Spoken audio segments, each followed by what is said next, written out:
देखिए, तो हम लोग क्या देख रहे हैं, पहले ग्रॉस प्रॉफिट है ना।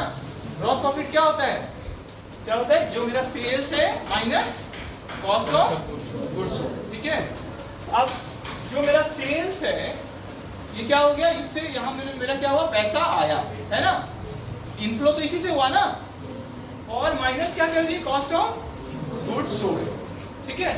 तो इसमें होता क्या है कि जो मेरा जितना भी मेरा क्या है, जो सामान जो हम बेचे हैं उसका कॉस्ट मेरा कितना आया है, तो जैसे वो माइनस हो जाता है तो पता चल जाता है मेरा क्या हुआ, इससे ग्रॉस प्रॉफिट। ग्रॉस ही प्रॉफिट क्यों बोलते हैं, क्योंकि इससे और चीज माइनस होने वाला है ना।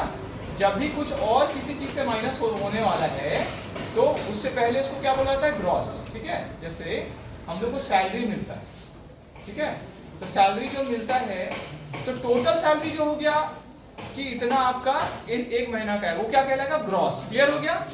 अब लेकिन मिलता उतना नहीं, कुछ पैसा कट जाता है ना, जैसे प्रोविडेंट फंड के नाम से कट जाता है, तो वो तो हमको नहीं मिला, वो लेकिन मेरे ही अकाउंट में कहीं और जमा हो गया। क्लियर हो गया, आप लोग पढ़ेंगे आगे जाके, ठीक है, प्रोविडेंट फंड क्या होता है, इनकम टैक्स में जब जाएंगे ना हम लोग तो देखेंगे, ठीक है। तो जो कट के फिर लास्ट में हाथ में मिलता है उसको क्या बोलते हैं, नेट प्रॉफिट। यहाँ क्या बोलेंगे, नेट सैलरी। इसी तरह जो मेन एक्टिविटी है बिजनेस का, ठीक है, उससे मेरा क्या हो रहा है, जो सेल्स किए, ठीक है, और जो मेन मतलब जो पैसा आया मेरा सेल्स के नाम पे, और जो मेन मेरा जो भी खर्चा था उस गुड्स को बेचने तक, ठीक है, गुड्स को बेचने तक मतलब कि शुरू डायरेक्ट वाला खर्चा वो क्या कर देते हैं, माइनस। क्लियर हो गया। इसके अलावा और भी तो खर्च होता है ना बाद में, जैसे नेट प्रॉफिट हमारा जब आएगा किसमें, प्रॉफिट लॉस अकाउंट में, तो आप लोग देखेंगे और खर्च होता है। जैसे क्या होता है, सैलरी का खर्च होता है ना, सैलरी के बाद और क्या होता है, जैसे किसी को कमीशन अगर हम दिए या रेंट दिए, तो ये डायरेक्ट क्या है, वो गुड्स बनाने के लिए अगर यूज नहीं हो रहा है ना, फैक्ट्री वाला अगर खर्चा वो नहीं है तो कहां चल जाता है, प्रॉफिट एंड लॉस। क्लियर हो गया। तो क्योंकि उससे हम मतलब ये जो ग्रॉस प्रॉफिट आएगा उससे और भी चीज हम माइनस करेंगे, इसलिए वहां पे फिर जो प्रॉफिट आता है या लॉस आता है उसका नाम क्या हो जाता है, नेट। क्लियर हो गया सबको, क्लियर हो गया, ठीक है। देखिए फिर तो क्या है, तो सेल्स तो हम लोग जानते ही, ये तो फिगर्स मिल जाएगा हमको। इसका कॉस्ट ऑफ गुड्स सोल्ड का क्या हो गया, opening stock plus purchases plus direct expenses minus closing stock, ठीक है। बात नहीं करिए, इधर ध्यान दीजिए। तो ओपनिंग स्टॉक है, ठीक है, क्योंकि ये भी तो बिक रहा है ना इस बार में, है ना, तो इसका कितना मेरा खर्चा है, इस बार परचेज जो किए हम, ठीक है, और रिटर्न में तो माइनस कर देंगे हम, मतलब नेट परचेज लेंगे ना। क्लियर है सबको, ठीक है। तो नेट परचेजेस लेंगे यहाँ, तो रिटर्न अगर कुछ है तो माइनस करके, और plus direct expenses. Direct expenses कौन सा, पहले भी हम लोग किए हैं, जो भी फैक्ट्री से रिलेटेड खर्चा है वो किस में आता है, डायरेक्ट एक्सपेंसेस। क्लियर हो गया, ठीक है। और लास्ट में क्या करते हैं, क्लोजिंग स्टॉक को क्या करते हैं, माइनस। क्यों माइनस कर दिए, क्योंकि ये तो इस बार हम बेचे नहीं ना, तो अगर हम ये माइनस नहीं करें तो क्या होगा, मेरा ये तो हम नेक्स्ट बार में बेचेंगे ही, है ना, तो ये तो बिका ही नहीं, तो लेकिन हम लोग कर क्या रहे, कॉस्ट ऑफ गुड्स सोल्ड जो बिक गया, तो ये तो क्लोजिंग स्टॉक तो बिका नहीं ना। क्लियर हो गया, इसलिए इसको माइनस। तो फॉर्मूला याद हो गया आपको, क्या होता है बताइए, ओपनिंग स्टॉक प्लस परचेजेस। अब दोनों एक जन पीछे रहिए, अलग बैठिए, इधर आगे आइए, आगे आ जाइए, ठीक है। चलिए, तो क्या हो गया, opening stock plus net purchases plus direct expenses minus closing stock, ठीक है। तो ये हो गया हमारा इसका कॉस्ट ऑफ गुड्स सोल्ड का फॉर्मूला। तो इससे ही हमारा फिर क्या आ जाएगा, ग्रॉस प्रॉफिट, क्योंकि सेल्स का फिगर आपको पता है और कॉस्ट ऑफ गुड्स सोल्ड का पता है, तो आपका क्या आ जाएगा, ग्रॉस प्रॉफिट। और अगर इसका उल्टा हो गया, मतलब कॉस्ट ऑफ गुड्स सोल्ड अगर ज्यादा हो गया तो क्या हो जाएगा, ग्रॉस लॉस, क्योंकि लॉस हो गया ना आपको, ठीक है। तो ये है हमारा मेन चीज, किससे रिलेटेड है, ट्रेडिंग अकाउंट। क्लियर हो गया, ठीक है। तो ये तो हो गया, हम लोग ऐसे करके फॉर्मूला करके निकाल दिए।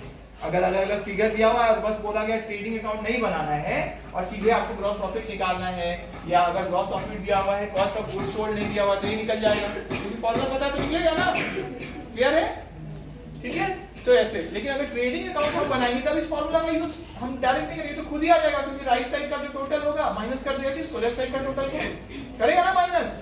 यहाँ जो ट्रेडिंग अकाउंट हम लोग बनाते हैं, यहाँ पे क्या लिखते हैं, to opening stock, to purchases net purchases, to, ठीक है, जो भी खर्चा है डायरेक्ट खर्चा, ठीक है, और यहाँ पे क्या है, by sales by closing stock. तो इसका टोटल खुद ही करेंगे हम, तो ये ज्यादा आ गया, ठीक है, ज्यादा आ गया। तो बैलेंसिंग फिगर जैसे कल हम लोग किए थे, क्या जाएगा, क्या आएगा, ग्रॉस, क्लियर हो गया। ग्रॉस प्रॉफिट हुआ तो इसी का ट्रांसफर होता है कहां पे, नीचे में, है ना, और लॉस हुआ तो इधर साइड आ जाएगा, और इसका ट्रांसफर कहां हो जाएगा, इसमें, मतलब profit and loss account. Clear हो गया सबको।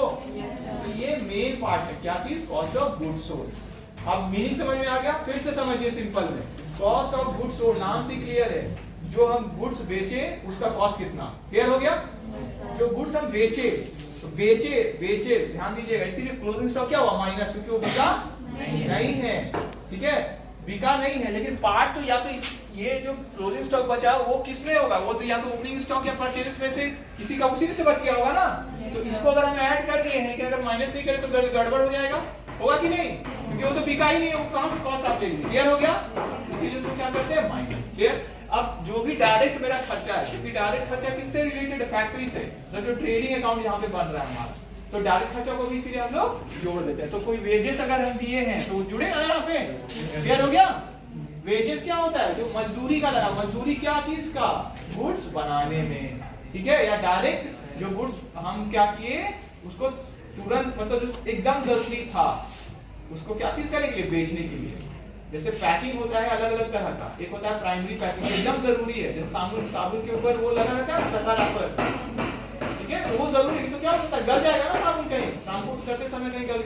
लेकिन जो बड़ा बड़ा क्रेट्स होता है जिसमें उसको रख के या पैक किया, बड़ा बड़ा कार्टून हो गया, वो एकदम जरूरी नहीं है, तो इसीलिए वो कहां चल जाता है, वो सेलिंग वाला में चल जाता है, मतलब प्रॉफिट एंड लॉस अकाउंट में, वो इनडायरेक्ट नेचर हो गया, क्लियर हो गया सबको, ठीक है। तो एकदम जरूरी जो चीज है वो क्या हो गया आपका, डायरेक्ट, क्लियर है सबको। कोल्ड ड्रिंक पीते हैं ना आप, ठीक है, तो आजकल हम लोग देखते हैं कि जैसे फ्रूटी ये सब आता है, तो उसका भी तो पैकेट जरूरी है ना, शुरू वाला, लेकिन बड़ा वाला कार्टून तो जरूरी नहीं है जिसमें बहुत सारा पैक होके जा रहा है, क्लियर हो गया। तो वो हम किस लिए कर रहे हैं, वो सेल, वो मेरा किस में चला गया, इनडायरेक्ट खर्चा, सेलिंग एक्सपेंसेस, क्लियर हो गया। सेलिंग एंड डिस्ट्रीब्यूशन के लिए वो जरूरी है ना, क्लियर है, ये ठीक है। तो ये हो गया ट्रेडिंग अकाउंट। अब देखिए ट्रेडिंग अकाउंट का, तो ये मेन पार्ट हम लोग कवर कर लिए। तो बुक में भी उसी तरह किया हुआ है, लेस रिटर्न हो गया, फिर डायरेक्ट एक्सपेंसेस में जो भी हम लोग सिंपल में बोले, जो भी फैक्ट्री में खर्चा हो गया मेरा डायरेक्ट नेचर, ठीक है। इसके बाद तो फॉर्मेट है, कल आपको बोले भी थे इसको पढ़ के आने, ठीक है। एडवांटेज और इंपॉर्टेंस, ठीक है, वो भी आ सकता है आपके एग्जाम में, ठीक है। तो एक क्वेश्चन शॉर्ट नोट्स में लिख लीजिएगा, शॉर्ट नोट्स में ट्रेडिंग अकाउंट, तो ट्रेडिंग अकाउंट शॉर्ट नोट्स में भी लिख लीजिए, ट्रेडिंग अकाउंट, और उसके साथ ही लिख लीजिए ट्रेडिंग अकाउंट में क्या क्या लिखेंगे आप, एक तो मीनिंग लिखेंगे, है ना, और क्या लिखेंगे, एडवांटेज या इंपॉर्टेंस जो लिखा हुआ है, मतलब कुछ इसके बारे में भी हम लोग मेंशन करेंगे, ठीक है, ठीक है।